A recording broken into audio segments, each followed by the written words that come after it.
Okay, hello everybody. Welcome back to TMZ Live. It is the 11th of August. Welcome back, everybody. Happy Tuesday. Should have Tim's rejects 2 times a week, Joe. That would be fun. Hello, Alan. What's up? What's up? What's up? What's up, everybody? Where the show? Gary, the show's right here, my man. What's up, Brandon? How's it going? Watching in South Carolina. There you go. There you go. Wake up, Antonio. Trying my best. Always good to see you, Steffi, as well. Good morning, Rocka Lily. Rise and shine. Exactly. Good morning, Gary. Good morning. Good morning, Monique. Miss Mo Money, so funny. Robert Bruno, hello. LJ, what's up? Hey, Danny. How's it going? Barbara, what's up? What's up, Clara? LJ. Rebecca Wilton. Michelle Wilson. Kelly Smith. What up, man? How's it going, George? Happy Tuesday, Tracy. Nate Housen, hello, guys. Charles is back and is beautiful as always. He is indeed. Wilton Sherman, what's up? Good morning from Tucson, Arizona. Good morning from Los Angeles, California. Miss Princess, hello. Happy Taco Tuesday, Barbara. Yep, happy Taco Tuesday. Rebecca, hello. I had a birthday over the weekend. I'm 76. Gary, happy birthday, Gary. Happy birthday. Renee Dunlop, my baby turns 4 today. Can you say happy birthday to Stella? Renee, happy birthday, Stella. Happy 4th birthday. Hope it's a good one. Good morning, Marley. Live from New York. Live from Los Angeles. I was up early, went out and voted. Now if they can stop the political ads, Antonio, there you go. Good for you, though. Get out there and vote. That why I have passed, Pokey? I'm not sure what you're talking about. How am I, Nate? I'm doing okay. How about yourself? Kokum, hello. Kokum Danielle, what's up? Joe, she did have a great birthday. Thank you for asking. Hi, Luca. Haven't been here in a while. Missed you guys. Vanessa, missed you too. Colorado in the house indeed tomorrow. Robert in Aurora, Ontario, Canada. There you go, Melina. I just came back from Tennessee. There you go. How was Tennessee? Good morning, Heather. It's a heavy sweatshirt for LA. It gets cold in here, Robert. Stacy, what's up?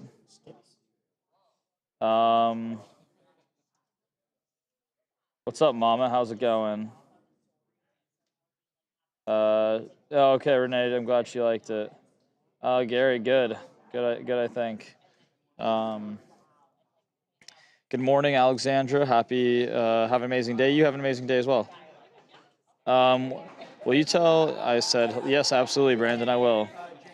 LJ, I know they did release the schedule today. A lot of good games. On Christmas. From the island of Andros in Greece, where I'm spending my holidays. Maria, what holidays? Or do you just mean time off as holiday? I'm here for Damon Darlin. Good morning. Okay, Browno Art.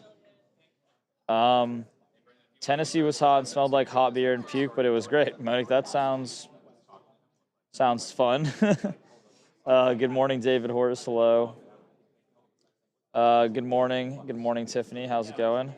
Bear Down Charles. Oh, wow. Someone named Bear Down Charles in the chat. I haven't seen Bear Down Charles in here before. I'm sorry about that, Bear Down Charles. Can't wait to see the football season. Joe, the football season's pretty much started, man. Preseason. We're back.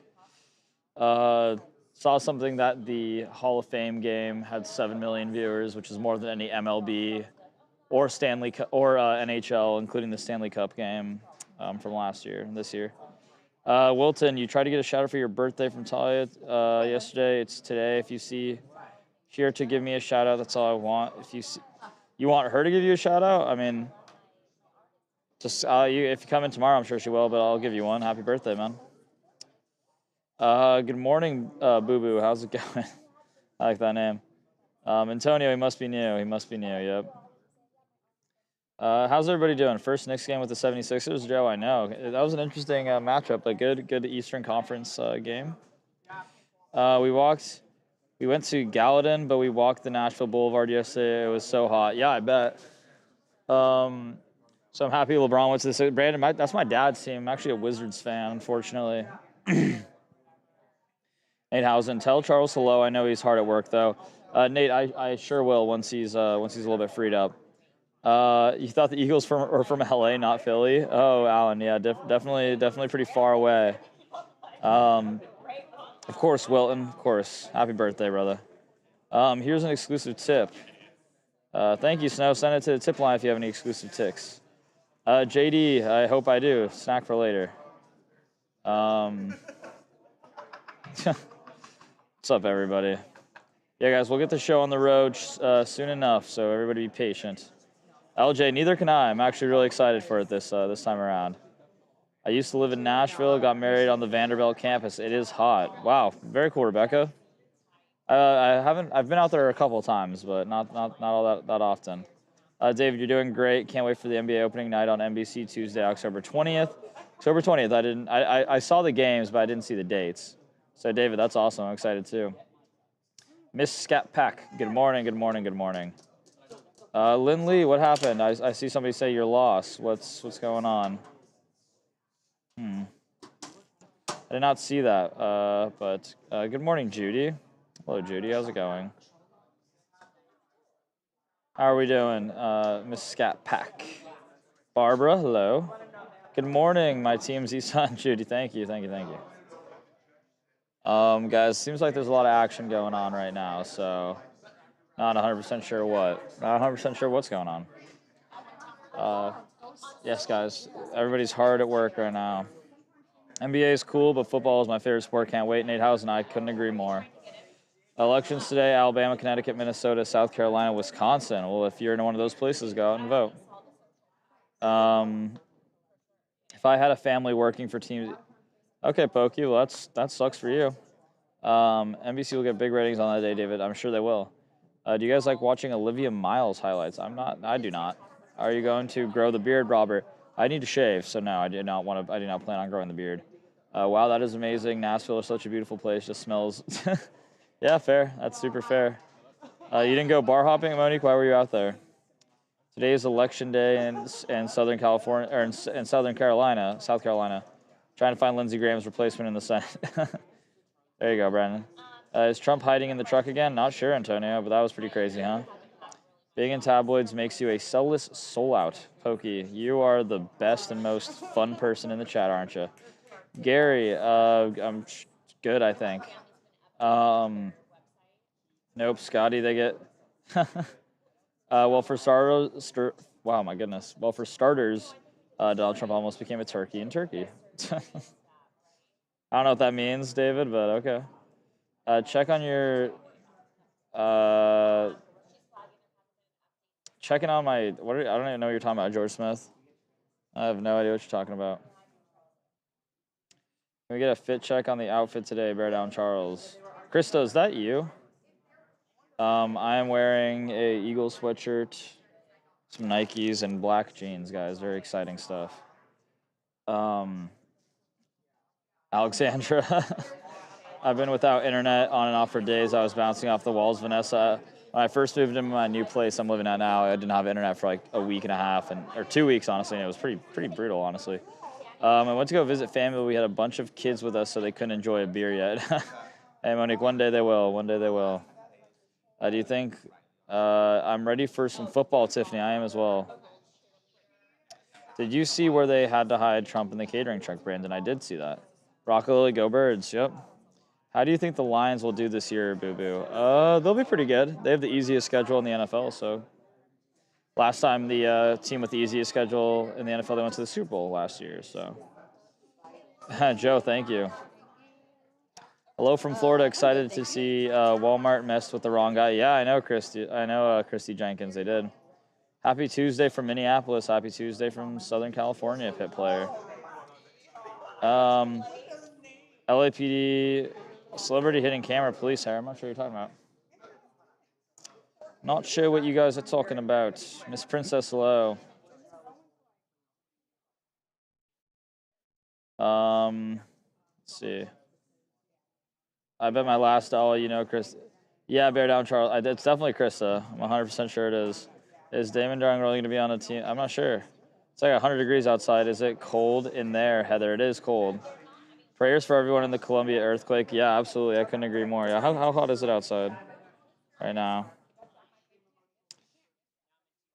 It is 75 out. Okay, that's not crazy. How does a team get the easiest schedule, Robert? They have a bad record. Easiest way to do it. Good morning, Shady Ducky. Oh boy, you have to kind of get plenty of sleep, Brody. It's causing you to kind of gaslight. I have no idea what you're talking about, George. I think you're gaslighting me, as a matter of fact. I see your man. Yeah, Black Beauty. He's right there, guys. He's right there. I'll sell that authentic bleacher bench. Oh yeah, that's right. I will, David. I will tell him about that. I will tell him about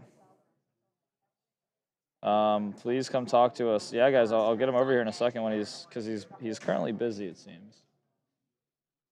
Seems like everybody's a little music. Then you don't have to be here. That's the great thing about free will music. Mike McCarthy, head coach for all the Steelers fans. The Las Vegas police lied about October. Okay.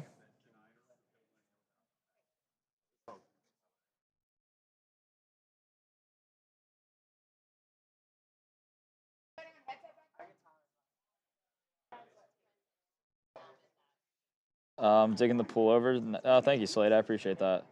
Superlative Jones, thank you so much. Is LeBron an Eagles fan now too? Clorox, well, maybe he'll LARP as an Eagles fan. Let's see.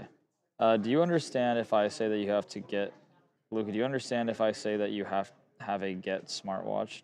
No, I do not. I have a Garmin. Near Joshua Treat's a bit hotter. Everybody say hello to Tawanda. Brandon, I do not. Taco Tuesday. Oh, my mom's in town. My mom might be coming to Taco Tuesday. Taco Tuesday. Mom get down like that? Harvey's over here wheeling and dealing. Everybody cross their fingers and let's say, please get him. Keep fingers crossed, guys. I don't want to tell you who it is. Do they know who it is? No, I don't think I don't want to tell you guys who it is, but it'll be a... Rocka Lily, I did not. T-shirt woman, I know. I got a little fuzz.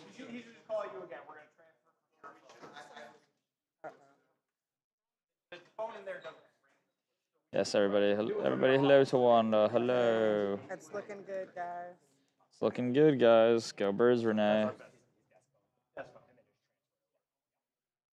Looking good.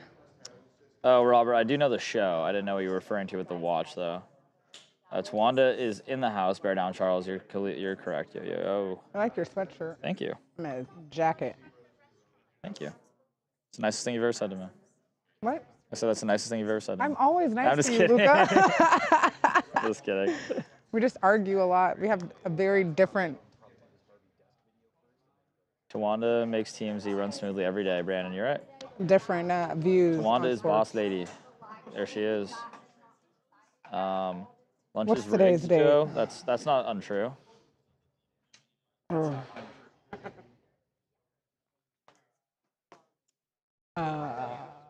You know, with that story, it's like, isn't Air Force One meant to like withstand nuclear warfare and like fallout? I mean, yeah, but So I'm like, if they don't feel comfortable for him, don't put me on that thing. But I'm like, that's like the safest plane you Nope. can be on. Nope and nope.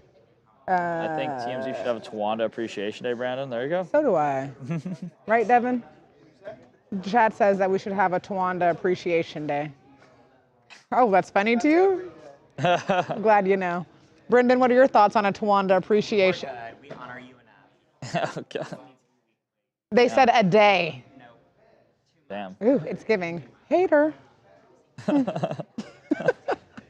Oh, I just got an ad, and it's a football season ad. It just made me so excited. I know. Oh, can't wait. It's gonna be a very fun time. Can't wait. Stacy, it's not cold in LA. It's just cold It's in here. hot as hell in LA. Yeah, it is really hot out. So you kind of got to take this off before you go outside. You know? Pokey Ninja Fun seems to agree with Devin and Brendan. I know that you don't not deserve need it. a day. No, you're I very am biased politically. and yeah. Oh, Judy, Tawanda, or Judy says thank you to you, Tawanda, for the Babcock picture. Oh, Oh, yeah. I wouldn't want one, but I'm glad you guys liked it. Tawanda did the best. Tawanda appreciates every Dang. motherfucking day. Damn. Should I take my mom to Taco Tuesday? They smoke Does she weed get in down like there. that? They smoke weed and hookah in there. You get down like that though? I mean, she beauty. she doesn't smoke, but like, Like I she thought parties? she's only worried about her hair smelling like weed after. Oh, okay. I don't know. She might have a good time. Diane Davis is down with the Tawanda Appreciation Day. I If love Harvey's Luca in a and good Tawanda. mood, we will be relaying this Tawanda Appreciation Day. Is he in a good If mood he's not today? in a good mood, we will not be relaying. Mary Campolo, I'm doing well. How about yourself? This is an El Nino year, so the West Coast should be hot and humid all summer. It's hot as hell. Yeah, it do be hot. It do be really hot out. I ain't gonna lie, yesterday I like literally was just folding clothes and I started sweating up in my It's crib, hot and as I'm like, oh man, she loading up for this one. Boy. Yeah, it's it really is. hot. It's Damn. really, really, really hot. Yeah, I thought you was about to explode there. Hi, beauty, what up? No, Tawanda, I say hi. Gary says hi, Tawanda. Hey, Gary. Your mom will have fun, Antonio thinks, if you take her. Yeah, I feel like it's also late. It's late night. You know, we don't leave until like 10, 10:30. Get back home at like 1:30, 2. I don't know how you Real do big thing. that. Tawanda, the queen of jeans. And then the same people that are throwing Taco Tuesday are throwing that pool party I told you about. Remember what it's called? What is it, like Wet and Wild or something? Nah. Drenched. Yeah. Drenched. Too bad my mom's not going to be there When for is that Drenched one. again? It's Drenched is actually, I thought it was a Saturday. It's Sunday, August 23rd. Sunday? God. Sunday Fun Day. It's like a rooftop pool party Yeah, but at like- the Moxie with the carousel Well, like, if bar. I'm getting drenched, I want to be drenched on a Saturday so I can undrench myself on Sunday. Or just take off on Monday. Because you got 2 drenched on Sunday. Bars. Wow. Bars. Yeah, But now there's all these there's too many records out there. There's too much of a digital footprint of Oh, drenched, and now Luca can't go to Drench I because can't he go to can't Drench. called out. I mean, no, you can go. You can go like for like the first half. Okay. First half. Is Charles coming to Drenched? Charles is definitely ready to go to Drenched. Charles is gonna get drenched. Charles is Yeah, writing a locked story. in. Charles is writing a story. You know, Brendan, you, know, you coming to Drench? The pool party? The rooftop pool party? Just say yes. Downtown. I'm just kidding. You will not be coming. Why? I haven't been to like a really good pool party in a long time, so I'm excited. Okay. So you think Drenched is gonna be a really good pool party? I think so. Okay. I think the vibes are going to be there. One of the DJs that's DJing is Miles P. He used to DJ our TMZ tour bus. And then the other DJ is DJ Trey Money. He used to DJ our tour bus, and they are fire-ass DJs. So that's why I think the vibes are going to be good. It's hot as hell in LA. It is hot as hell in LA. Love a rooftop. Yep. Love a carousel bar. It's not. Yeah. There's a lot of good. Love good food. So, I mean, what could go wrong? There's a lot of things that seem like it could make it go right. See? Boom. See you guys at Drenched. That being said, I will not be getting drenched. But Come on, be my plus one. I will not be getting drenched. Be my plus one. Donna, you know, you have your people talk to my people. You always say you want to go to the urban events, you know, like the black event. I never The once, black events, I never you know? once said that I was like I needed to. You were just like, have you ever been? I'm like, nah. And you're like, you gotta go. You're like, oh, you got to invite me. You never. I'm Well, that's inviting true. you. I know. Okay. Come on, okay. come on. So is it about to be like I'm about to be the only like white guy out there getting drenched or what? Nah, but you might. You got a girlfriend, huh? Yeah. I was gonna say you might find you a little chocolate sister. Find you some chocolate pudding. Oh my god. Find you a real life Miss Black Beauty. Oh my god. Oh, All right, man. since you got a girlfriend, I'll give you a pass. Yeah. No, I mean, I'm down to get drenched for the love of the game, but All you right, know, for the love of the like, game. Corey, you coming to Drenched? Oh, you got a girlfriend too. Never mind, you get a pass too. No need. No, can't find you a chocolate sister either. yeah, you gotta start hooking up everybody with some chocolate sisters, I guess. Oh my gosh. LJ, never too chill to get drenched, man. Man. That's amazing. Oh, that's funny, guys. Isn't it 75 degrees right now, Rockville? It is 75, but it's It feels like beaming down. 85. It's hot out here. Black Guys, beauty. Charles is just locked in, man. Couldn't y'all see Luca with a nice sister? Devin's dated a black Man, you girl crazy. before. Really? Back in his back in the day. Devin's married now, but back he in the day. he's dibbled. Albert, happy birthday. It's not my birthday, but thank you. I'll take it. Yeah, today's my birthday, sure. Happy birthday to you. Oh, Robert, take Talia and get her a brother. Oh, Talia's got a boyfriend too. Y'all all booed up. Yeah. Booed up. Biddy done. The only ones that are single are me and Brendan.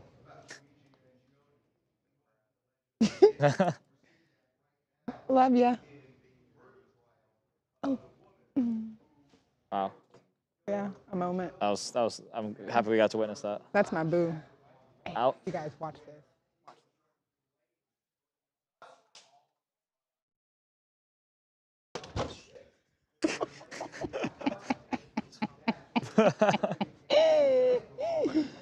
Guys, why are you guys all saying it's my birthday now? It's not my Old birthday. jokester. Doo-doo. Should we get him again? Because why would he go back in that position after I just got him?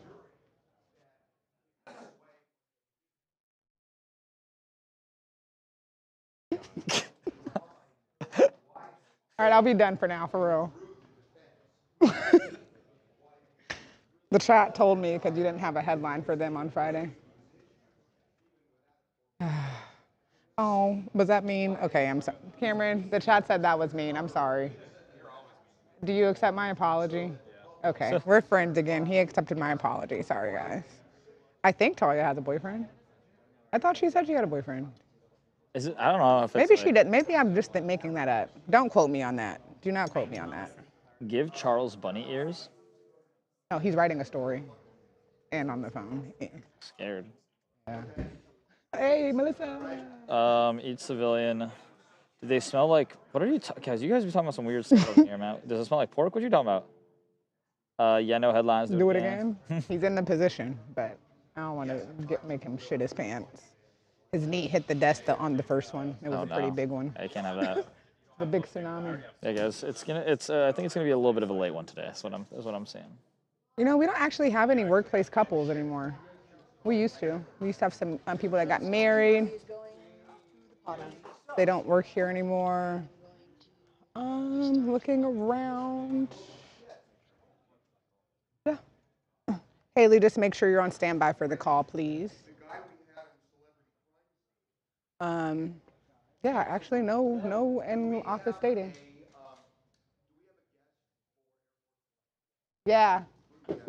One of the reporters that was on the plane.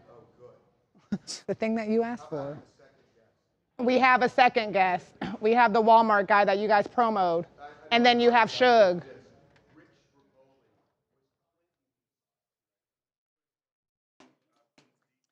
Did I hear that Spirit Halloween bought Hot Topic and Spencer's? How does Spirit Halloween afford that?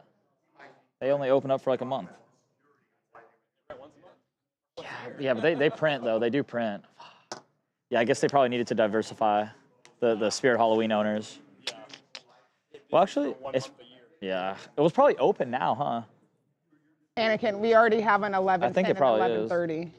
Only Daisy Cottage Cheese will do, JD. No, I'm letting him know. I've become a fan of cottage cheese. I have to admit, become a very big cottage cheese fan. Brandon, maybe. Spill all the beans. He might, Monique. He might. When are you doing a TMZ single bus, Rocket Lily? I'm not sure. Thank you, Pie Book. Let's see, guys. We do, but Harvey's talking about possibly killing it. As far as we do have Damon coming on, but Harvey wants someone else, so we might not do him. We'll see. We'll have to see, guys. We shall see. T-shirt, a free scoop of ice cream. JD, what you talking about, bro?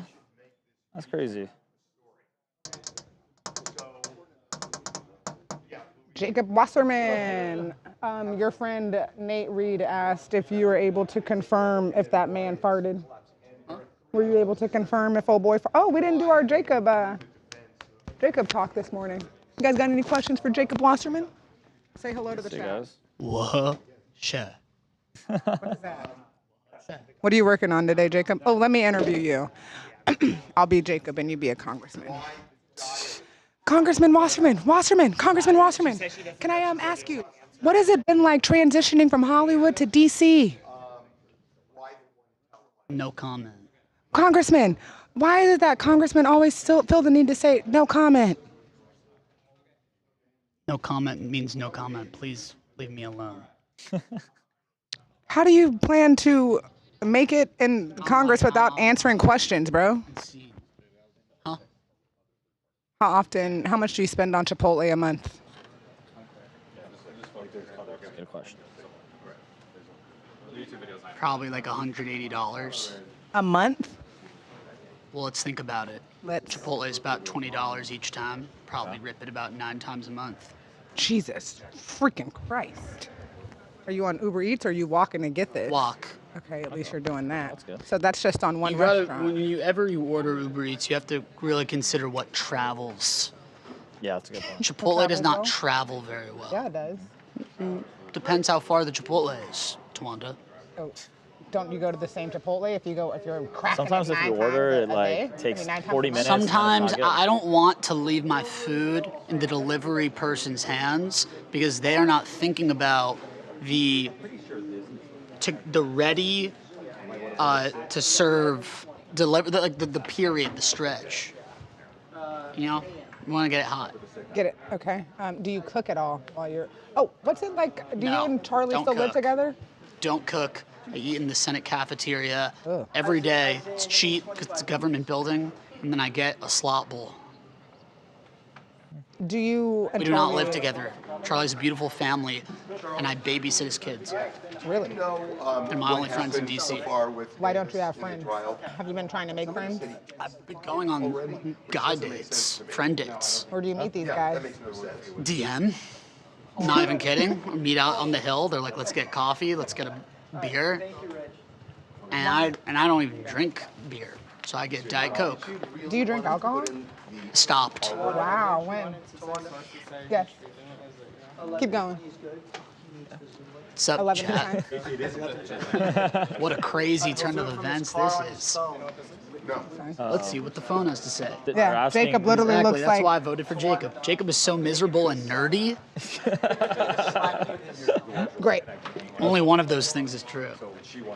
Ask You Mr. decide which Wasserman, one. please, if corn goes with macaroni. Why would they ask you that? Crazy question. Corn does not go with macaroni, but macaroni goes with ketchup. Hot take. I actually kind of agree with that. I like it. Do you just smoke some weed? No, I don't smoke I weed. think that guy just smoked. I do not smoke weed. Don't Is drink it? alcohol. This is a good one. Is it tough Sober making as a gopher? friends as an High as a adult gopher? in a new place? Is it tough making new friends? It's really tough, just straight up. I'm very lucky. I have a great girlfriend. But going to a new city when you're not single is tough, and trying to meet new people. Any thoughts? Yeah. I met him when he was just fresh out of college. This is true. Yeah. And his family friend called me and said, this kid needs a break. True. He's a complainer. He's got to get a job. Do you remember meeting me in the conference room? I don't. You don't? No. What happened? You actually want me to say? Sure. So I got a call and they said, Harvey wants to meet you this day. Like, he wants to meet you today. And I was like, the TMZ guy, like, wants to meet me today? Like, okay. I was like, I gotta get a haircut. I got my haircut. Because I was like, I guess I have like a job interview. Came over here dressed a lot nicer than a lot of people here. And I had like a resume, I was talking to Harvey, and I didn't really even know what I was like coming here to interview for. And then Harvey was like, listen, you seem like a good guy, but like, I don't think this is for you. Really? Yeah. I said that? Yeah, you said, I don't think this is for you. And then in kind of like Really? a moment of confidence, I was like, well, if you bring me on, like, I'm gonna give it my all. I said, I'm gonna give it my all. And you're like, okay. And then I got into my car and I called my friend because he was talking before I came here. He's like, how'd it go? I was like, I think it went okay. He said it wasn't for me though. And I got a call from a blocked number. And I'm like, it's, hey, so I'm gonna give you a shot. You're gonna trial here. See you Monday, 6 a.m. Mind you, Harvey he never And calls from his phone, so. then that's what happened. And I celebrated my 21st birthday, or 22nd, and then I came here. Wait a minute. Why did I reverse myself? Probably because you. Yeah. Why did you reverse yourself? Yeah, if I said it wasn't for you, I what? think because I looked at you in the eye and I was like, if you bring me on, I'm gonna give it my all. I said it in like a moment of confidence because I think I saw it like going south. You and I was kind like, of, I need to like salvage this. And then I think you like liked that I was confident, and then you were maybe like screw. He's on. Suge's on. Okay. Harvey, you made the chat feel like Jacob's a Nepo baby now. No, The he whole wasn't. chat is like, oh, so he got the job because he's a Nepo baby. He got the job. He got the job because he was confident. Not a Nepo baby, guys. I told him no, and then I changed my mind. Now the whole thing, the whole chat thinks you're a Nepo. Yeah. Yeah. Okay. Can Suge hear us? They're over here. Did Can you guys you put Suge up? Yeah, Anakin's transferring it right now. Anakin, did you transfer this? Just transferred. Just transferred. Anthony, Keith. Keefe. What is it? Keefe D. Davis. What's Keith. he's given? Keefe D. Okay. Keith Davis. Boy, did you spell that wrong. Hey, Suge. Dwayne. Dwayne. Hey. Dwayne Keith Davis. You hear us? Yeah, I'm here. Charles is here. What's what's going on, Suge? What's up, Charles? Okay, we are ready to roll. So thank you for doing this. I'm glad you took care of all your chores before calling us. Get in a workout? Well, I don't have to do my chores. I guess this is workout. You know what I mean? I know. Yeah, that's like chores. No, he's got assistants. He's got assistants for the chores. Suge has assistants. That's right. There, he does. Right, you got assistants for the chores. Yeah. You just get time in the gym. That's I get right. it. But I got to do the workout myself. I get It's it. kind of like Harvey. He does his workout in the gym in the morning while we're all running around doing the chores. Oh, yeah, that's what's going on? Exactly. Bullshit. Okay, here we go, Suge. Here we go. Okay. All right. Keith Davis. Dwayne, full name is Dwayne Keith Davis. Keith D. People, Keith D. They know him as Keith D. Yeah. Okay. Welcome to TMZ Live. So the trial for the murder of Tupac Shakur is underway. And there is something very interesting going on here because Keith D., who is on trial, not for shooting and killing Suge Knight, but for Tupac Shakur. Tupac Shakur, rather. Suge was in the car. Sorry about that. Yeah. Not for shooting and killing Tupac Shakur, but for orchestrating it. Right, for being the mastermind who, according to police, actually bought the gun, put the gun in the hands of the man who did pull the trigger that night in Vegas 30 years ago. Now, as you mentioned, Tupac was in the car, but in the passenger seat. The person who was driving the car was Suge Knight, head of Death Row Records. And, a lot of the people in this case now have died. And Including the man who allegedly pulled the trigger. that's right. But the one person who knows a lot is Suge Knight. Is Suge. And Suge, up to this point, has said, I ain't talking. I'm not talking. I am not talking. But Suge at least is talking to us because he is on the phone with us right now. And I'm imagining he is going to be watching what happens in this trial very closely. And he is joining us now. Suge Knight, welcome back to TMZ Live. What's up with y'all, man? So listen, and number one, we really appreciate you calling. We should let people know that you are incarcerated now, so you may hear a prison voice kind of monitoring. From time to time. But look, what do you make of Harvey, I think everybody know I'm in the penitentiary.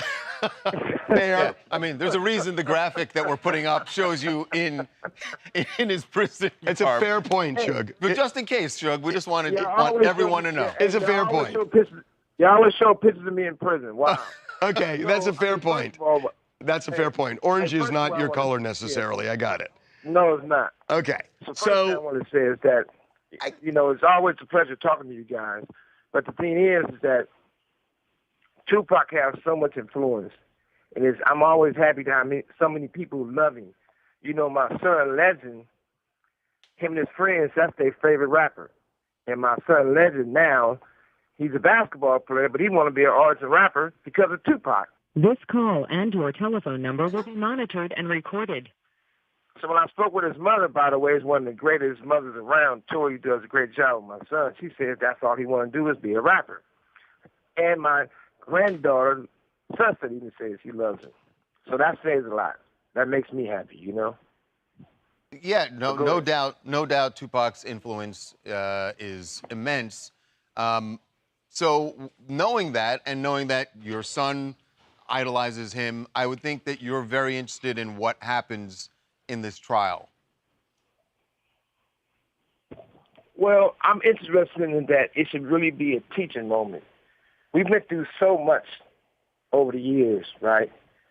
And not just, I mean, for his hip-hop, for a black man, we go through a lot.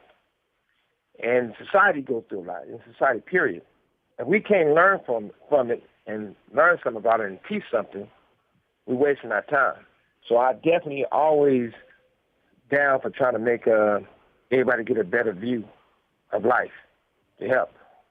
So, you know, the interesting thing about this case is that, you know, what the prosecution is saying is that the best witness for them is Keefe D, because he essentially confessed that he wrote a book. He's talked about this on podcasts. He's now kind of moonwalking back here and saying, well, I had a ghostwriter in the book. What do you make of that? He's full of shit. I look at it like this. It's not about picking on Keefe D, but at the same time, most of his situations, I know he did it to himself. I knew his lawyer. His lawyer was a friend of mine, and I knew about him having immunity and doing that deal a long time ago. But the crazy thing about it, for 30 years or so or more, it cost me my freedom. It cost me money. It cost me business deals. I paid a lot for the fact that from day one, even though I got a bullet an inch into my skull, they always says I'm the one who had Tupac killed, which is far from the truth. Every person who participated in that, they never brung up. But I believe in giving everybody the opportunity. I have a book coming out called Your Pain is My Joy. It was coming out this month. When I found out that he wasn't been going to trial, I said, well, I'm not going to put the book out. I'll put it out in September because it'll be too much, you know, for him to deal with. He deserves a fair shake. But I think what he should do, he already told everything. He already told on himself. He should deal with a situation where make it best for everybody.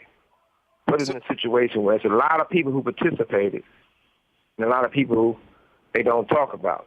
And I'm not here to say they should get punished because I don't believe in that. I don't believe in the revenge. I believe that my kindness comes from God. My strength comes from God. So I'm not on that page of saying they need to get punished, but it's sort of sad that every person has all dropped everything on Keefe D. When you look at it, he got immunity, so they can never charge him again. But then he was in bed and dealing with a guy that knew if you do a book, he was on one podcast 7 times, another podcast 5 times, and he did a book. So, Suge, that destroyed his immunity. Suge, I know you've told us over the years that you're not snitching, you're not naming any names, but it does sound like you were saying there are other people involved. You said beyond Keefe D. many others. And even though Keefe D is the guy standing trial, that there are many others involved? Yeah, I mean, I'm not going to say these guys' names, but everybody, one thing you got to realize, even in my book, that's why I pushed it back. It tells the details of certain things, but it's still no names involved. That's all you got to look around and see the people, even people who got the fake death row. They've been talking and talking and talking and talking. All of a sudden, they get close to this situation with Keefy D. Everybody's quiet. One thing I also want to say is that there was a girl I knew back in the day named SKG. She was black, Asian, about 5'6", 115 pounds. Now somebody else saying they SKG. And they deal with a person that deals with Keefy D. They deal with a person who hated Tupac. All these people were saying the most horrible things about Tupac that you possibly can say about a man. And it was all lies. Now they want to act like they're going to report what's going on. But these guys is in Keefy D's camp who tried to bail him out and help him. I don't look for bad on him, but I don't look for good on him. It is what it is. But at the same time, I think it's an opportunity for him to clear the board. Are you saying... He know the truth. Are you saying that there's someone who either hired or sent Keefy D on this mission to kill Tupac? You know, one of the things you got to realize, this was an assassination. It wasn't over no chain. It wasn't over no colors. This was assassination. And they can do one who assassinated Kennedy and everybody can talk about it. But when it comes to Tupac, nobody really wants the truth because the fact that the truth would have set me free. The truth wouldn't have caused them, the same people who allowed them to allow me, it's the same people. You got to remember one thing, Harvey. This call and your telephone number will be monitored and recorded. What I like about you, Harvey, we got a lot in common. You started TMZ, you are TMZ. I done seen people over the years say, you know what? I'm going to start my own TMZ. You know what? I'm going to do some on my own. And they fail, and they fail, and they fail. That's like what people say about Death Row. Well, I'm going to start my own Death Row. I'm going to be Death Row. And they fail, and they fail, and they fail. That's why I fuck with you, because we got a lot in common. But this is the thing. When it's all said and done, this really, all this stuff, constantly destroying hip-hop. Hip-hop is one of the most influenced art that you can think of. And even today, you got guys still paying for stuff that they have no reason to get a fair shake. Shots goes out to Lil Durk. Shot goes out to the other little young guy who's real, Pooh Shiesty, even NBA guy. It's on us to lay our truth down to help the people behind us.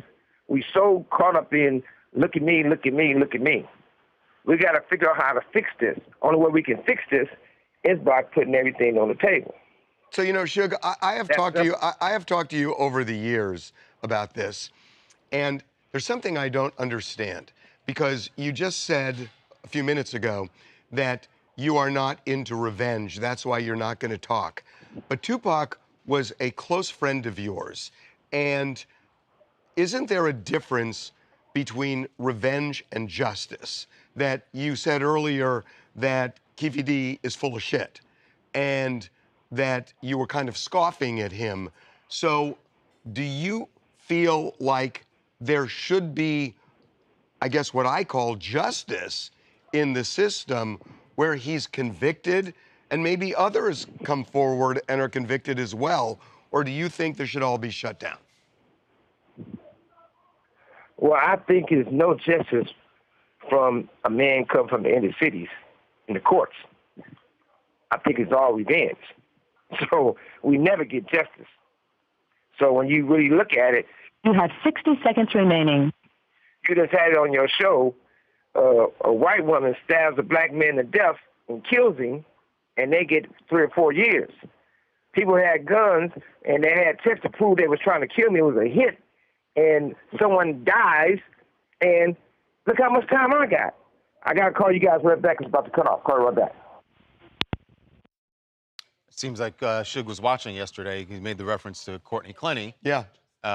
Getting out in less than 2 years. A Right. very sweet plea deal. Yeah. Yeah. Okay, All right. hold on one second. can you kill our mics for?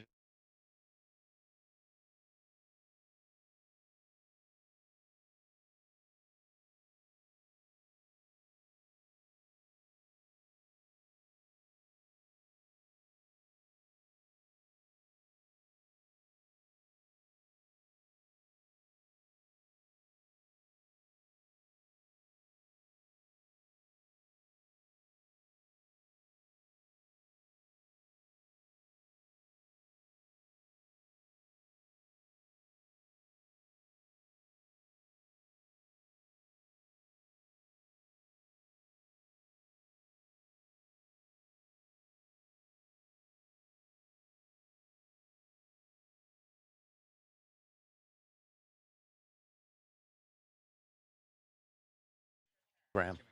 Hey, Graham, it's Harvey and Charles. Thank you so much for doing this. Hey, Harvey. Yeah, happy to be here. Really Sorry for the appreciate wait it. there. Yeah, we were talking to Suge Knight was Knight, calling from prison. and it's timed very specifically, so we had exactly 12 minutes. All right, cool. So we're ready to go. Thank you again. Okay, I'm good. No, we know. I do want the Megan.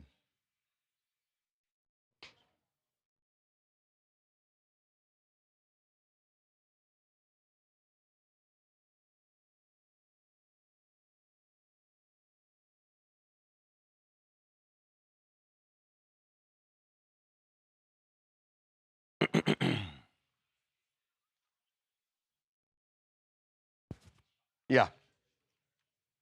Yeah. Who is? Oh, so we're gonna talk to Graham and then Rich. Rich.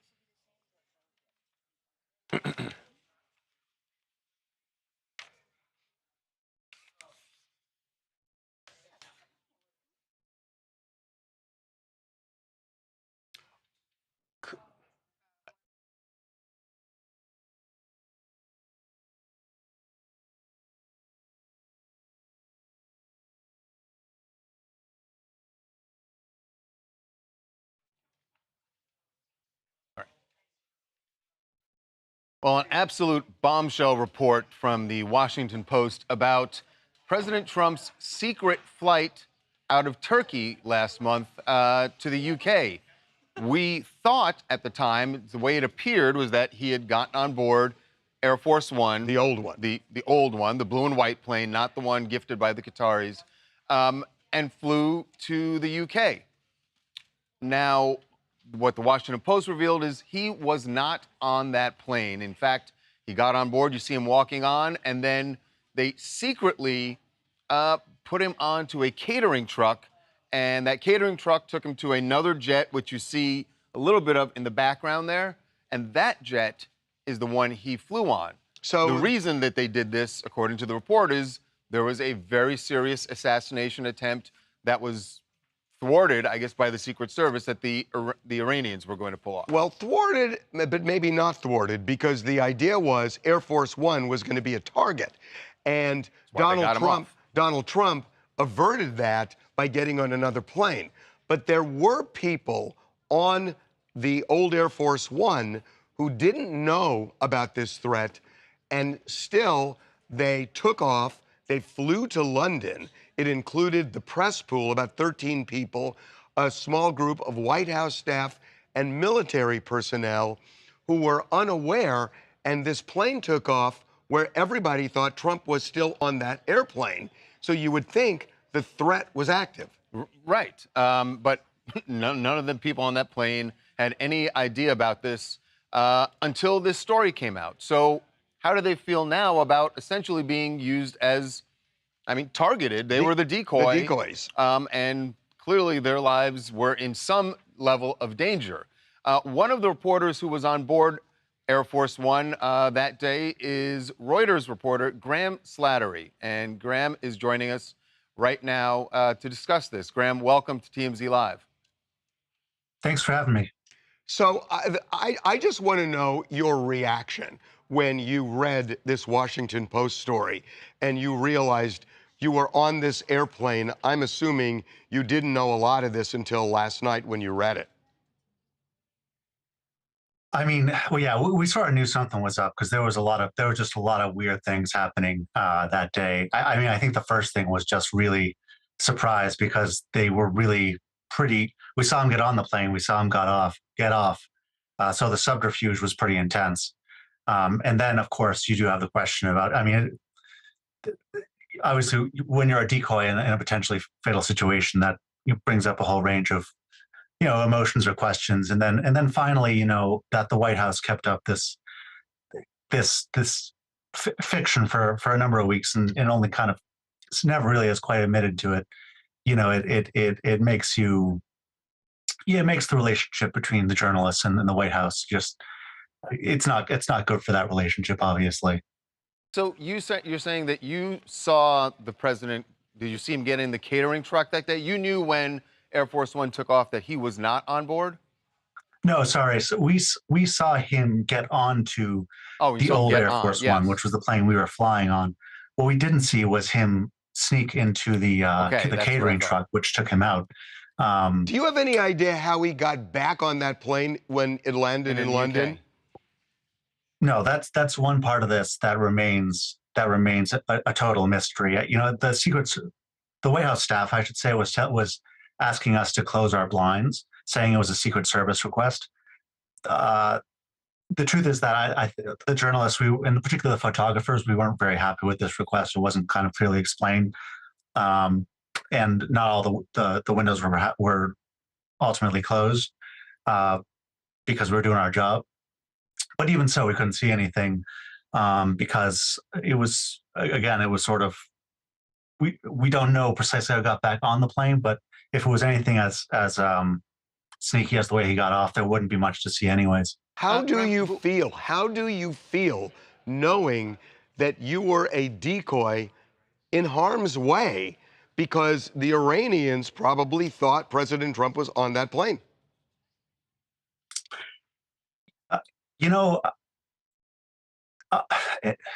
Being a journalist, particularly at Reuters, has a certain degree of risk. I was a foreign correspondent for a number of years. You don't necessarily expect that the risky moments are going to be when you're on the White House beat. That's kind of that was pretty ironic to me.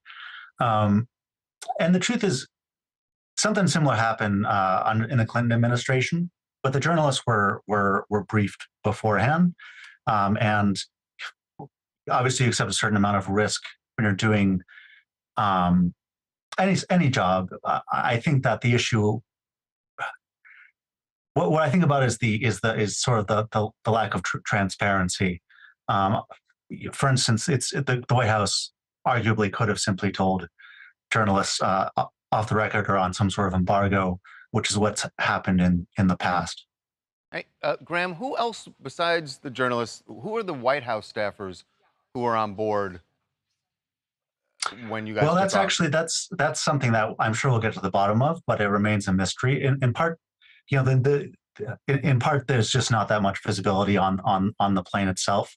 So if you don't see somebody come through the press cabin, you don't really know precisely who's on board. We know that Defense Secretary Hegseth was on the other plane, but other than that, there's a lot we don't know. Yeah, but I mean, Marco Rubio was on that trip, so if he wasn't on the plane with, the Wall Street Journal is saying that Rubio was on the plane with the press corps, so that's also very interesting. Yeah. So I got to tell you, I am stunned because we've spoken to other reporters who have kind of had your attitude, because I thought you guys would be really upset that maybe they could have faked a mechanical problem so you didn't take off. But your reaction is surprising to me, because I would have thought, boy, if I were that decoy, with a serious threat that somebody would blow up that airplane, I would be really upset, but I'm not hearing it in your voice. Well, I want to minimize that. It's definitely not. I think as a journalist, the thing that I'm most that is most upsetting is again the lack of transparency and just the inaccuracies, sort of the fictions that were created around this. Obviously, being treated as a decoy isn't great.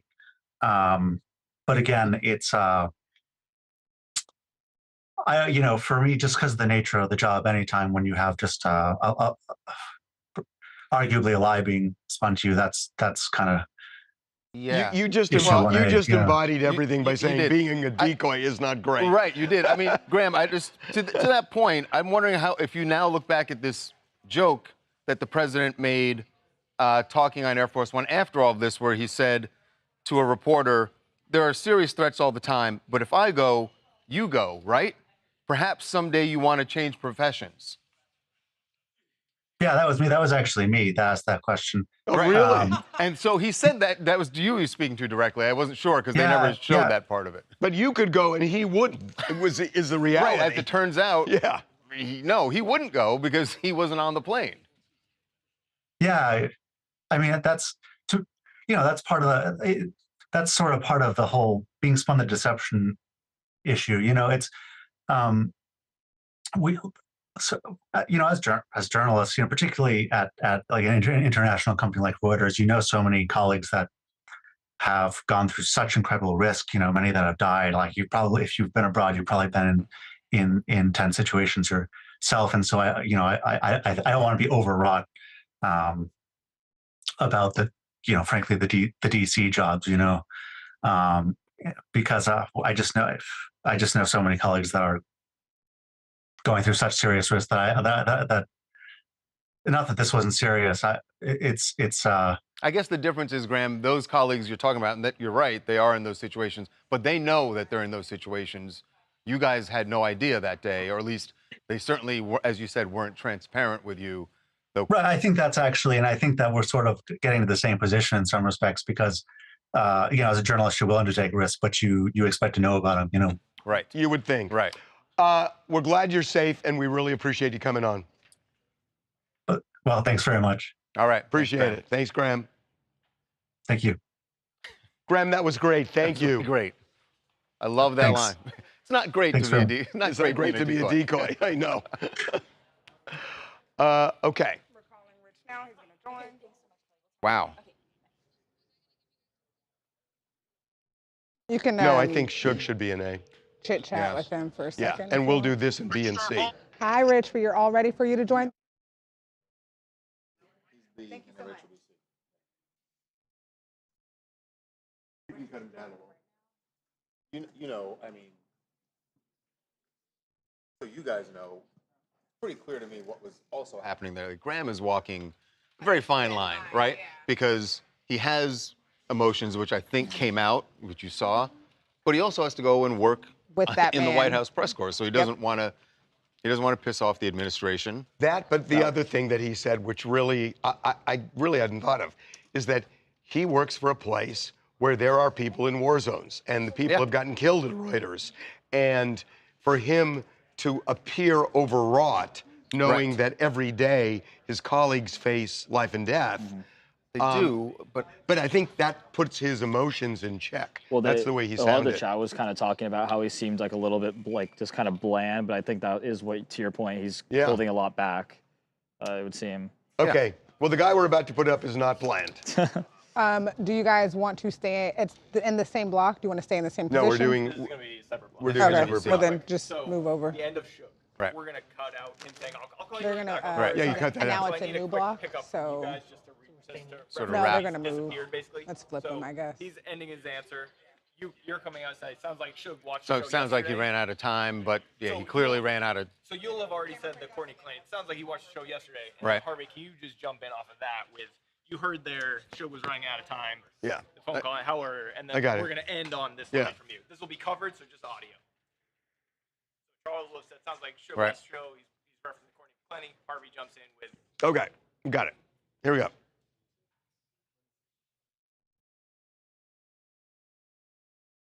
You want me to do that line over again? You don't need to read it. So this is just you. Oh, it's just me. Okay. Yeah. Well, you heard they said 60 seconds left, and they mean business in the penitentiary. So we have lost Suge, but I think he gave us his view of. I really want to hear from him once Keefe D takes the stand and says whatever he's going to say. Because it sounds like what Suge really wants is for Keefe D to name some of those names of the other people. Sounded like it to me. I want to read his book. Yeah. Can you put him up? Hey, Rich. How are you, sir? Good. How are you doing? Doing well, sir. Apologies, but I'm in my car. It's okay. Nope, happens all the time on Have this you show. seen the final cut of Diana? I have not seen anything, sir. I was concerned you weren't even going to do it. Oh, my God. Rich, it is so good. I can't even tell you. You just made my day. I'm so happy to hear that you liked it. Wait till you see this. It is so good. You know, it airs on the 20th. We're going to... It airs on... That's what, next Thursday? Next Wednesday? Whatever the 20th is. Yeah. And then it'll be on Hulu the next day.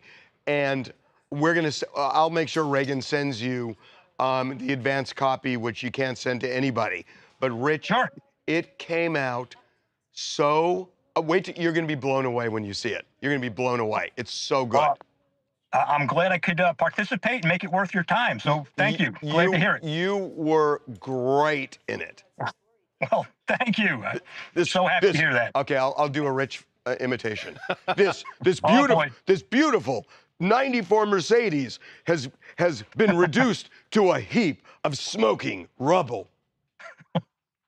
Just for everyone watching, Rich will do it better. So you should watch the special because Rich will do it much better than that. You know, I got to tell you, I never thought I'd ever be on TMZ with you guys. Holy mackerel. It's, Rich, wait till, I cannot wait for you to see this. It's going to blow you away. It's going to blow. Now I'm super stoked about it. It's great. It's so good. Man. Okay, here we go. Now, hey, I want to ask, were you part of Clinton's detail when he took that small jet? Yeah, I was there. Oh, excellent. Okay. Perfect. And I was in India. I was with Bush when he went to Iraq. We've done this before. Okay, well, here we go. All right. All right, welcome back to TMZ Live. We just spoke to Graham Slattery, one of the reporters who was on Air Force One the day that the president secretly got off and flew on a different jet back to the UK, meanwhile leaving all the reporters and some White House staffers on Air Force One amid clearly a very serious assassination attempt organized by the Iranians, according to the administration. So, and the Washington Post report. But this has happened before, this sort of thing. It happened back in the early 90s with President Clinton. And there seems to be some differences, though, between what happened with Clinton and what happened this time. But again, there were people left on Air Force One when they got President Clinton off. But there is a difference. And we have the man who was actually protecting President Clinton, actually protected other presidents as well in the Secret Service. Rich Staropoli is joining us right now. Rich, welcome to TMZ Live. Appreciate it, Harvey. Always good to see you. And you are correct. I was with President Clinton when we used the ruse of flying him in on unmarked jets into India and Pakistan back in, you're right, the late 90s. Did you inform the people on that plane that Clinton wasn't going to fly it, that he was going to get in that smaller jet? Well, I didn't inform anyone, right? Usually the Secret Service doesn't do that. That's a conversation that's held between the Secret Service and the White House staff. But yeah, it's a safe bet. And I seem to recall that we did, in fact, let everyone know what was going on. So, Rich, you informed, as Secret Service, you let the White House staff know what's happening, and then it's up to them to inform the people who are on the plane? That's exactly right. But, you know, something that this situation that unfolded with President Trump recently is such of paramount importance, and the threat was at such a high level. There had to have been some discussion between the director of the Secret Service, the agent in charge of the president's detail, and some senior White House officials about specifically how are we going to deal with the non-Secret Service, non-Air Force personnel, i.e. the press that are on this flight. What are we going to tell them, and when are we going to tell them, if anything? And in this particular case, it doesn't seem like anyone was informed about the tremendously high threat towards that plane. Well, it seems like it was tremendously high, the fact that he was taken out on a catering truck. We just talked to a Reuters reporter who was almost like, yeah, I mean, it's kind of the cost of doing business. Charles and I have been talking about it this morning, and it just seems shocking that these reporters and the White House staff would be in harm's way and they would have no idea the plane took off. As the reporter, as Graham just told us, that it's not great to be a decoy. But it was very... And the word he mentioned, Rich, is that he said there was no transparency. And that, he said, as he put it, creates a troubling relationship between the press and the administration. Yeah, troubling relationship is an understatement, right? No transparency is also an understatement, but it speaks volumes about what the White House spokespeople think about the members of the media, specifically those that were on board that plane. If they couldn't even trust them with this type of information about, hey, we're going to bring the president on the front, then we're going to bring him out the back, and we're going to switch planes up because we're worried about the Iranians, who are only 100 miles away from where we are at the moment, shooting down the plane. Right, given all the leaks, particularly with regard to this plane and what happened with former Secretary Frank Kendall last week, having his clearance revoked when it came to light that he did leak information about the ACM capabilities of the plane, you know, I can see why the White House would be a little hesitant to clue the press in over concerns about a leak. But they could have just faked a mechanical problem where the plane wouldn't have taken off until Trump landed in the UK, and then he surfaces, and they realize he's not on Air Force One. And then the transparency happens. That's right. And they reveal, but why? Sure. Yeah. But listen, any number of ways this could have played out, and I personally have been in situations where we've played this out, one of which was in India with President Clinton, another one was with President Bush in Iraq. We've had some similar situations occur with the Obamas, right? So this isn't the first time, and this didn't just happen haphazardly. This is part of the Secret Service high threat level contingency planning, right? And I find it difficult to believe that some thought didn't go into, hey, what are we going to tell the members of the traveling press pool? Yet you come back with, we're not going to tell them anything. I don't think that's an answer, and that's not a good way to go about doing business, especially with people you deal with every day. How high was this threat? This threat was as high as it can get, right? The Secret Service doesn't make it a point of their daily job to interfere with the president's schedule. So for them to go to the lengths of taking the president off of the plane, putting him into some catering truck, for lack of a better term, right? I guess that's what we're calling it, and put him on an unmarked plane to fly him around and use Air Force One as a decoy, I don't think the threat could get much higher. There had to be some concrete, hard intel about an inbound threat, potentially with some sort of missile or rocket-fired device that had the capability of taking down the plane to take them off of it. Wow. Wow. Yeah. It is, I can't explain to you how big of a deal it is for a government employee. And yeah, I've got a nice title of Secret Service agent, still a government employee, yet I'm going to go to the President of the United States and tell him we've got to take you off of the most secure aircraft in the world, put you in the back of an unarmored catering truck, put you on another plane, in this case it was a 757, unmarked, because I can't assure your safety and the safety of Air Force One once it's airborne. That is a huge decision that had to be made. Hey, Rich, in that situation that you just laid out, is it reasonable to expect the president, who has the final call, right, to say to his Secret Service detail, what about the people on the plane? Obviously, the first concern is the president's safety. Sure. Is it reasonable to expect that a president in that situation might at least ask questions about, hey, what about the folks on that plane? Oh, not only is it reasonable, but I know that question had to have been asked, right? I've been in the situation before where we've had this exact discussion with different presidents, and that question always comes up. Well, what about the people on the plane? What about the people on the ground? What about the spectators? So you've got to be prepared to handle that. So the conversation that ensued with the president wasn't just with the Secret Service, but certainly with the senior-most White House spokesperson that happened to be on the ground. Yeah. Wow. Right. Hey, Rich, wow. Cannot thank you enough for jumping on. Well, I certainly appreciate it, gentlemen. All right. Thank you, Rich. Thanks, Rich. That is... You got it. Crazy. Fascinating. All of the... Well, also, that threat level was as high as it gets. Yeah. E?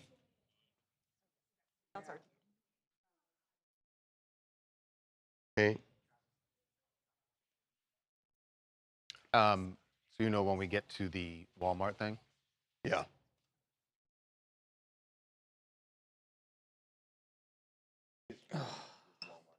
Hello, everybody. Yeah, guys, it's pretty crazy. Yeah, I mean, if President Pokey, I mean, that is fair to an extent. Yeah, guys, that's crazy stuff. I mean, I do wonder though if that was like a question that was asked, or if it was more like because he said that it had to have been asked, but I see a lot of you saying that you don't think he did ask about anybody, but he didn't care about anybody himself, but I'm sure he would. Okay. Okay. All president. He doesn't know that we know. And Walmart just gave us a statement as well. Okay, let's do D. Oh, Is that in D block? and so No, I saying, moved him. We have 10 minutes before we get to him. Hey, Jackson. Hi, Shantella. Is that is Suge going up? I'm not sure if that's him. Say again. Okay. Hey, Laz. Are you guys putting Suge up? Okay.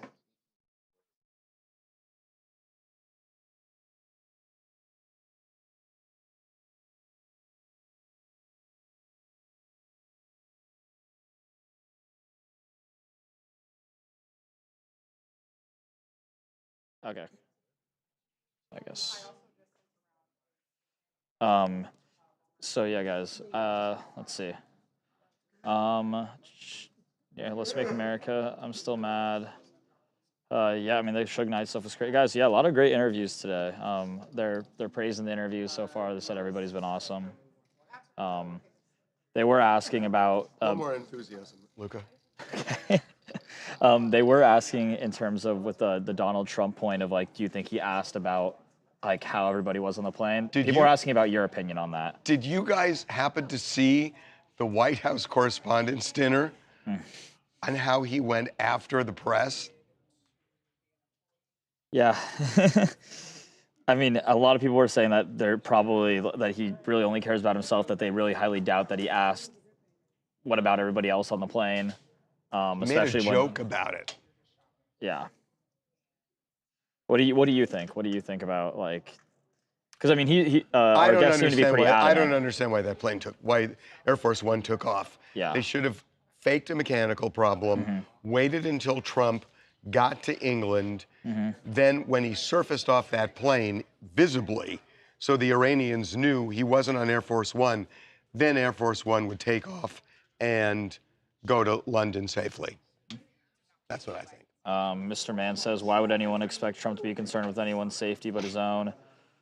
Trump would actually want the press skip to rally support for himself again against Iran in the aftermath. He hates the press. Trump's selfish. Everyone's kind of like, it doesn't seem like anybody thinks that he cared. I mean, it's just unbelievable. Clorox with a good question. When is TMZ DC getting Air Force One credentials? Outa.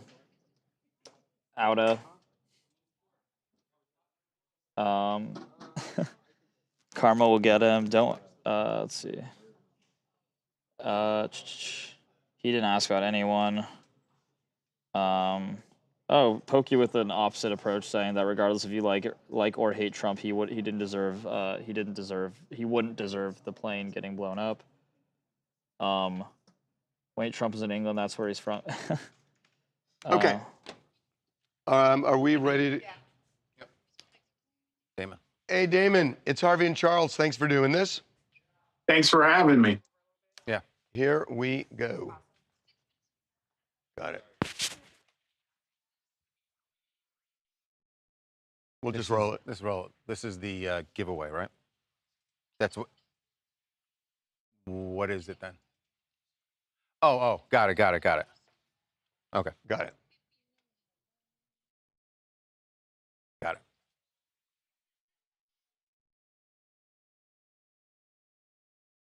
Welcome back to TMZ Live. There's a comedian who is doing something very timely and seemingly extremely charitable. Damon Darling has been getting quite a reaction on social media with these videos where he goes into Walmart and just buys people's groceries for them. Has a little conversation with them about why they're, what they're buying, who they're buying it for, and he just pays for their groceries. Seems like a great thing. But one of his most recent videos has really surprised people because it showed Walmart banning him, saying that he can no longer come in and do this, which has a lot of people asking questions. Why in the world would Walmart stop a guy from doing something so charitable? Right. So joining us right now to talk about this is the comedian himself, Damon Darling. Welcome to TMZ Live. Thank you. Thanks for having me. Appreciate it. So, from what you knew, why would they boot you when affordability is the biggest issue in America right now? I can't answer that other than maybe they don't want me recording in their stores. Well, you've done a lot of these videos now. Did anybody ever say to you, you can't be in here recording, like at any point before this? I run into employees all the time that say I can't record, but the thing is with my videos, the people involved in them, they want to be involved in them. They're excited to see me. They almost go to Walmart looking for me, hoping to run into me. They're fans, man, and they're having a great time with it. The audience loves it, and everybody's getting free groceries. So in that video where they mentioned something, is it a trespassing that they're accusing you of, saying that you don't have the right to record there? I mean, I agree with you. Look, your videos are really heartwarming when you see the look on people's faces when they realize. They always seem shocked, like, this can't be real. This guy isn't really just giving me money. What's the catch? And there is no catch. It's a heartwarming thing you're doing. So I get it why your audience is watching the videos going, what's the deal? Why this is all good?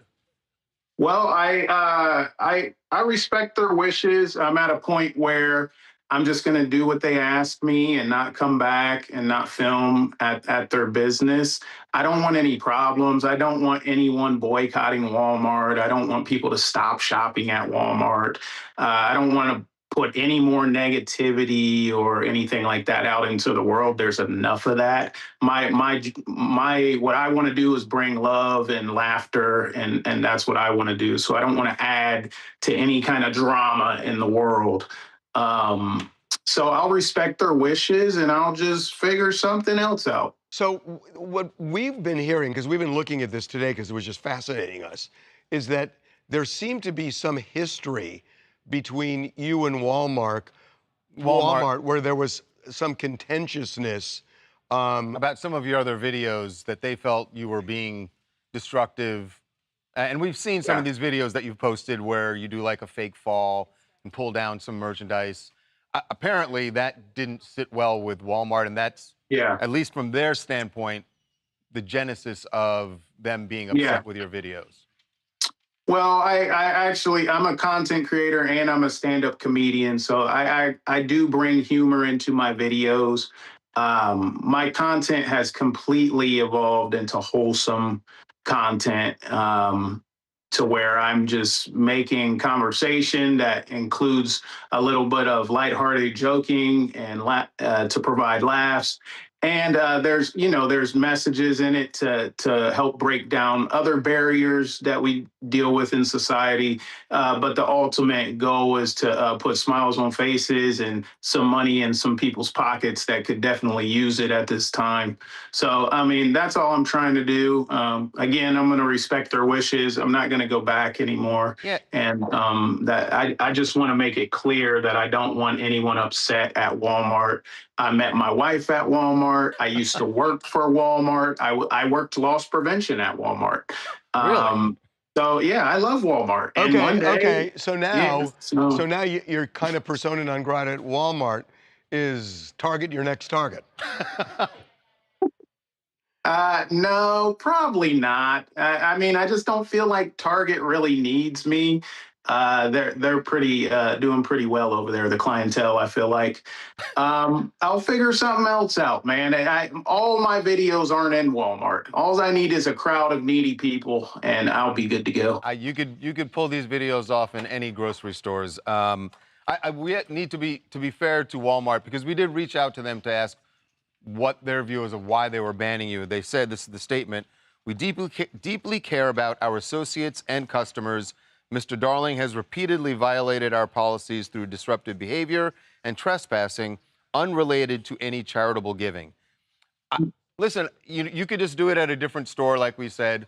It seems like maybe you could actually patch things up with Walmart and continue doing it there if they had some assurance that you're not going to do destructive things. I think your videos where you're helping people are really cool, and a good thing you should continue doing wherever it is you end up doing it. I agree, man. And all I want to do is create wholesome content, continue to put smiles on people's faces and make people laugh and bring some joy into this dark world. And I mean, if they see, the humor part of it as disruptive, then I mean, it is what it is. But we need some laughter too. So. Okay, we'll buy that. All right. And speaking of laughter, I know you have a tour that you're going to be starting next month. Yeah, this is my 4th national tour. It's called Funny in Real Life. I'll be going all over the country. You can go to DamonDarlingTV.com and get tickets if there's any left. And I hope to see you on the road. And if I see you out in public and you're broke, you won't be broke anymore. Are you bringing food to the comedy events? Just bring money. Hand out money at the comedy events, man. There for a while, I would bring a money gun out and I would spray dollars into the crowd. So by the way, you get roast beef. You get roast beef. You get roast beef. How about that? I would say your comedy tour must be doing pretty well, because you've got cash that you're handing out to folks. So. Yeah, well, I have really good jokes too. So. Okay. Really appreciate you coming on. All right. Thanks, Damon. Thanks, Damon. Thank you. Yeah. Okay.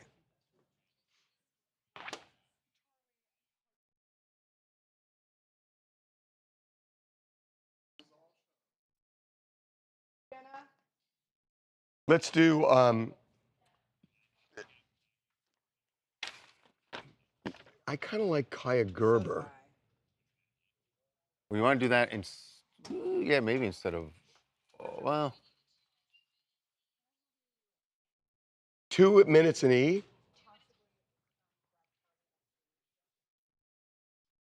And how long is F? With viewers or no viewers?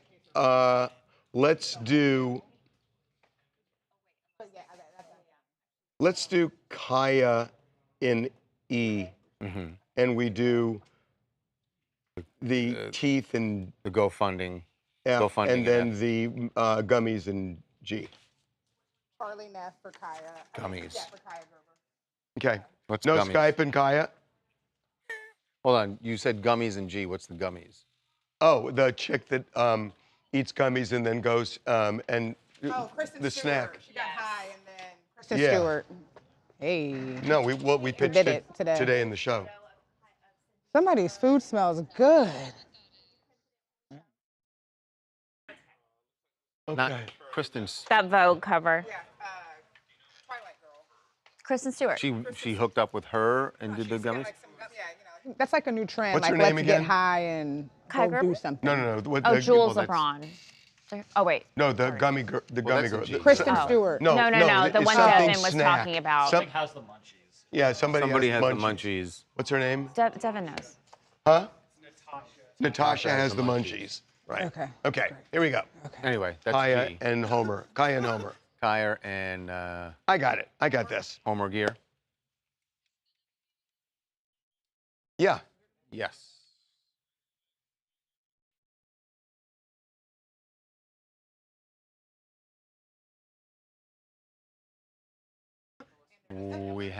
We can do that, and we can do Oprah. Yeah, we can do the gummies thing with Kristen in 2 minutes. No, what he's saying is they have to cut the video back there. They Oh. cut it. But that's way down in the show. We're in It's 11. not way down in the show. It's the end of the show. But we're gonna have to shoot it. Oh, I know Right. what I want to do here. I want to do Luigi Mangione here. In then no, in E. And then I know, Charlie. I know. and then we'll do Homer in F. And then we'll do dental in G.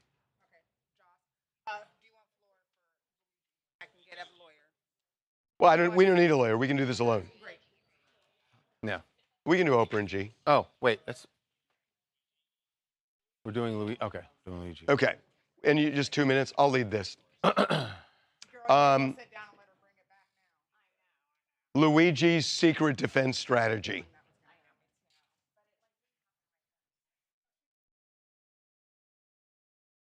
Okay. Ready? Oh, no, it's not up.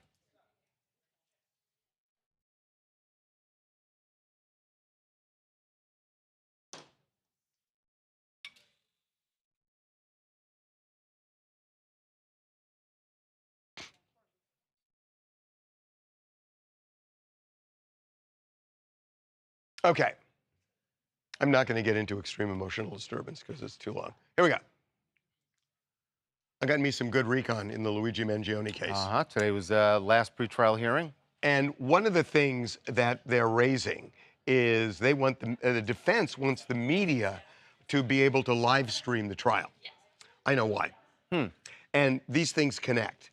The defense wants young jurors badly because they think stealth jurors who want to free Luigi because they believe in his cause, that if they can get people under 35 on that jury, they're not going to get a conviction in this case. But what is the live streaming of jury selection? How does that impact? Because the jurors aren't going to be sequestered, it looks like. And if they're not sequestered, then people are going to hear all of the chatter online. There's going to be, I mean, look, there would be a ton of online chatter about this anyway, but you're right, if they're live streaming, you'll be able to see the it. Case. And which doesn't typically happen in New York. That's right. Right. So this is... We don't know what the judge is going to rule on this. Now, the other thing is, this is sort of a be careful what you wish for, that the prosecution plans to introduce Luigi's diary in court to show he planned this killing.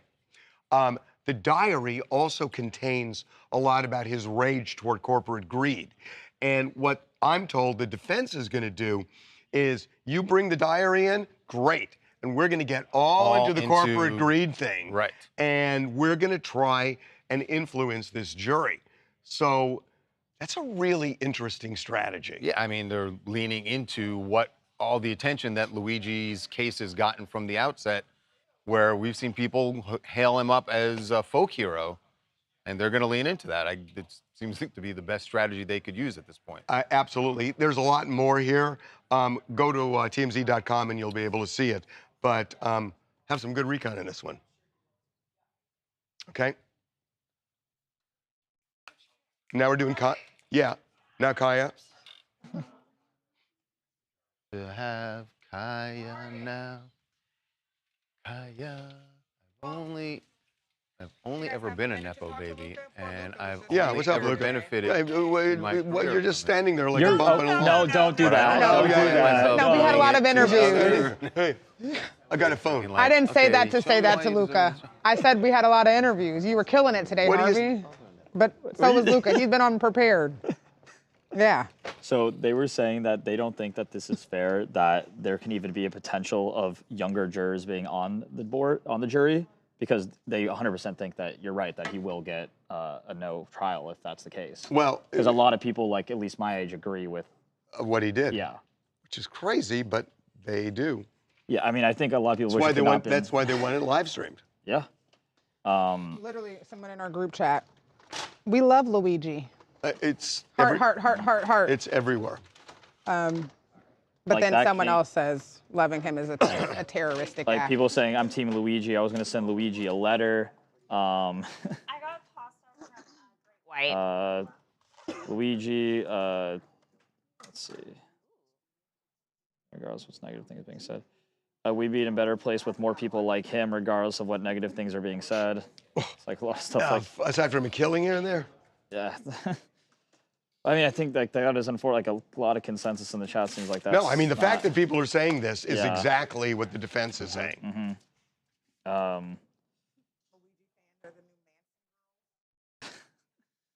Okay, let's do Luigi. Oh. Yeah. They all did. Oh my gosh. Charles Tex Watson, who was part of the Manson family, got married, had kids in prison. Oh my gosh. Oh, wow.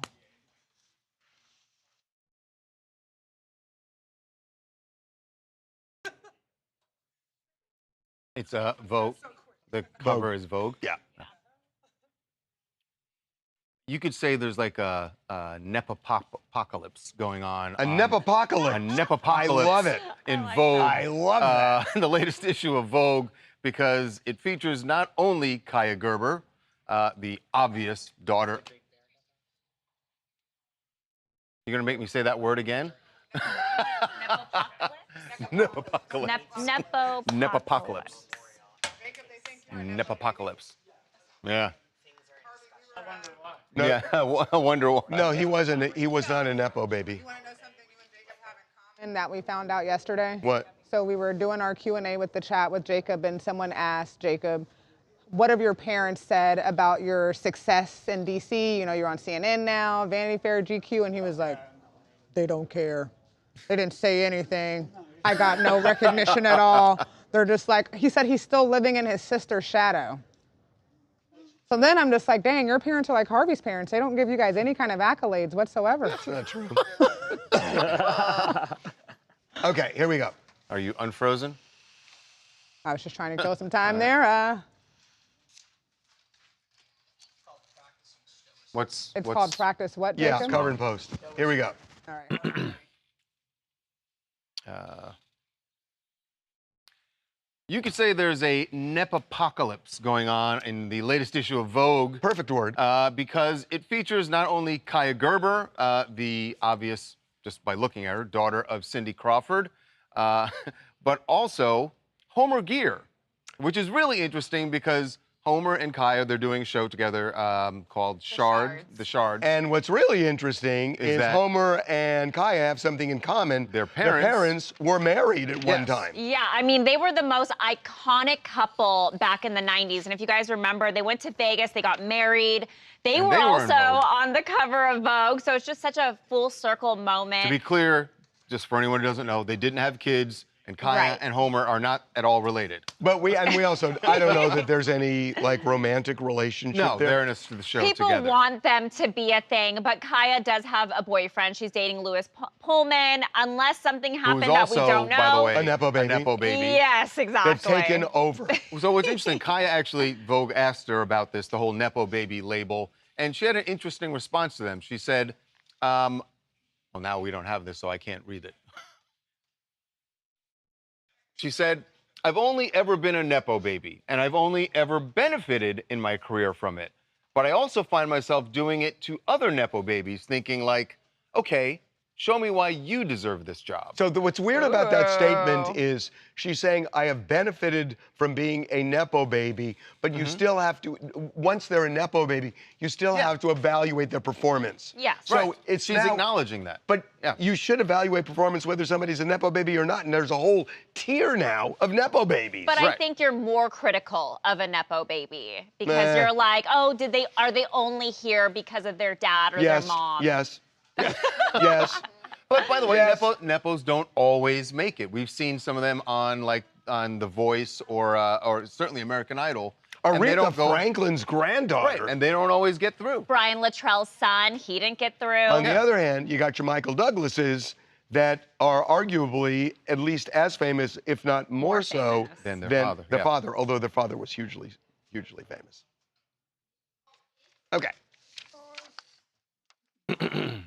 Okay. NG. NG. Oh. What did we decide on G being? Chat is really divided right now. Yeah. Still talking about Luigi. Yeah, they are. Nobody. You're going off on Luigi, huh? It's just really divided. Yeah, very half and half. It always has been because what happens is the people who are celebrating him trigger the people. And like they're like do you guys have really Luigi up? And now they start going at each other. And but the thing is, I don't know if I've ever seen some people like go as hard for a murderer, like as like when they're like. We should get that up because people are looking for Luigi right now. Like riding for him. Like I wish he didn't get caught, so he could have done more. Yeah. Like someone in our chat. And Clorox is saying that like for my generation who seems to Austin, care a lot more that? about him, about Luigi. Saying that Gen Z cares about millionaires and billionaires in this way until it's a celebrity or a nepo baby, then they stand them. This is like brain rot thinking. That it's kind of twisted that if it's a millionaire, billionaire that's an influencer, Right. it's good and fine. But if it's a billionaire of a CEO, whatever, it's a different. They care about how you make your money. Exactly. Okay, Oprah and Stedman. Here we go.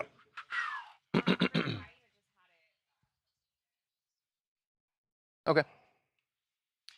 You know it's got to be a very special occasion when Oprah's boyfriend finally makes a public appearance. His name? What's the guy's name? I can see his Some like face. 5 years ago. We're kidding, of course. Stedman, yes, there he is. He showed up at right by Oprah's side for a 40th reunion, celebrating the start. It was 40 years ago that Oprah's talk show launched. How can that be? Yeah. How can that be?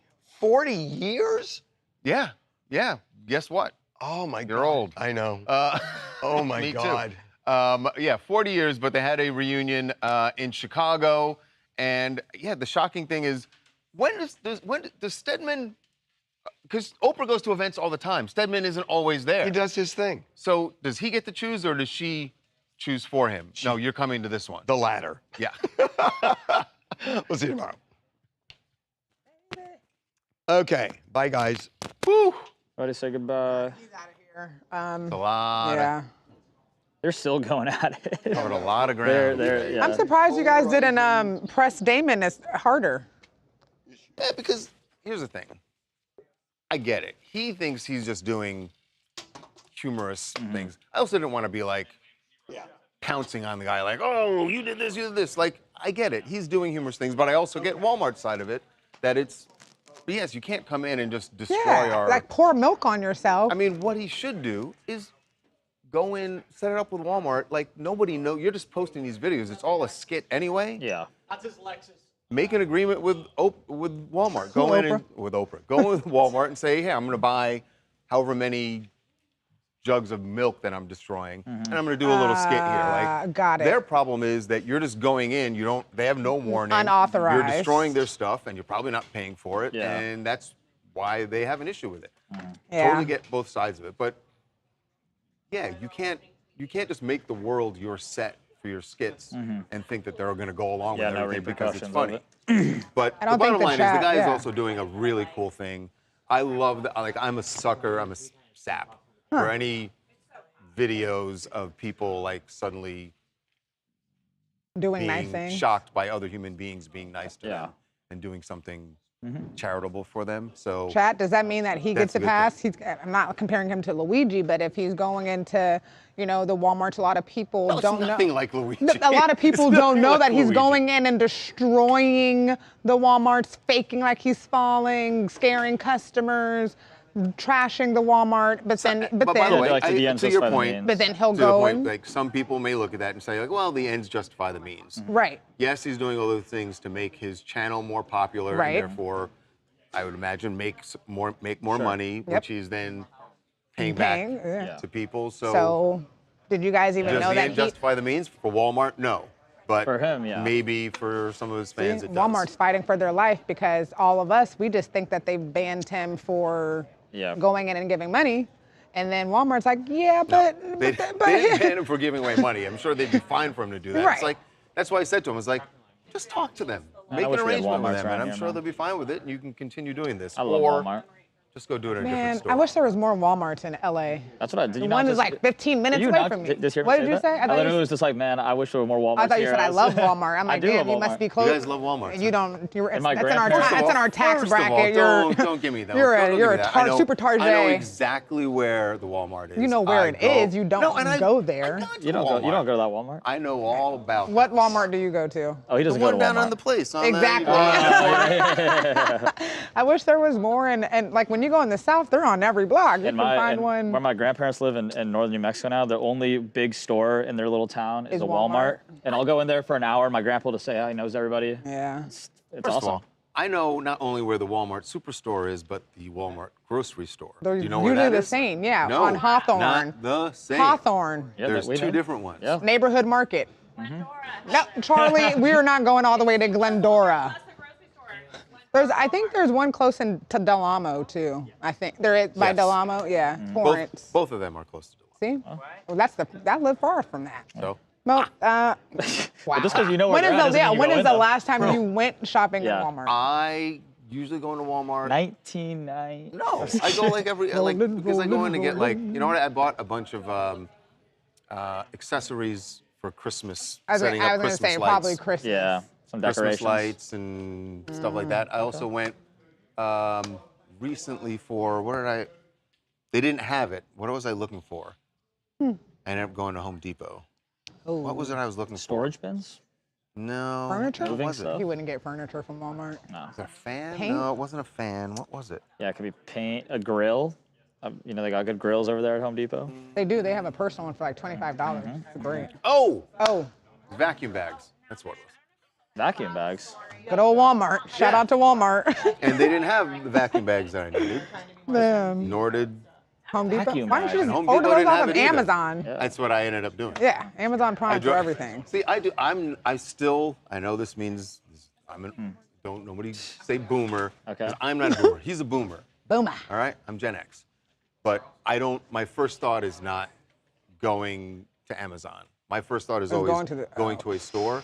And then I go to the store and they don't have it. I'm like, oh, shit, I could have just went on. ordered My on first Amazon. thought is immediately. Okay, boomer. One day. I knew you were going to say that. All right, guys. We I will realize now see that you. What up? on Amazon. No, I just realized on Amazon now it's like most of the stuff I can get, it's like it'll deliver in like 2 hours. Yeah, I'm like, overnight shipping or like- same day delivery, Yeah, maybe. I've been getting a lot of same day delivery. I'm like, I'm with that. All right, well, I guess. we'll see you tomorrow. Yeah. You Peace in the Middle East, guys. yeah.